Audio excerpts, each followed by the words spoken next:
Mga kapuso, bida karon sa social media kining usa ka musikirong bisdak ka. Makalingaw kini iyang paggamit sa butang iglalabay na unta aron muduyog sa musika. Atong ilailahon si Arman ug ang iyang talagsaong talento. Pinaagi ni ining report.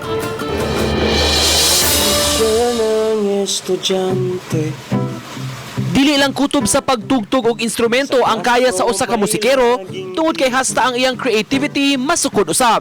Sama na lang ni ining musikero nga si Arman Tayom nga mahilig mohimo og song cover. Apan gawas sa iyang gitara, gihimo usab niyang instrumento ang iyang gubaon nga electric fan. I'm on the top of the world again, down in creation, and the only explanation I can find. Isabay gyud sa duyog ang gubaong electric fan samtang gakanta siya sa top of the world. Ang maong post niani na og 54,000 reactions, 1.9 million views ug 53,000 shares sa social media.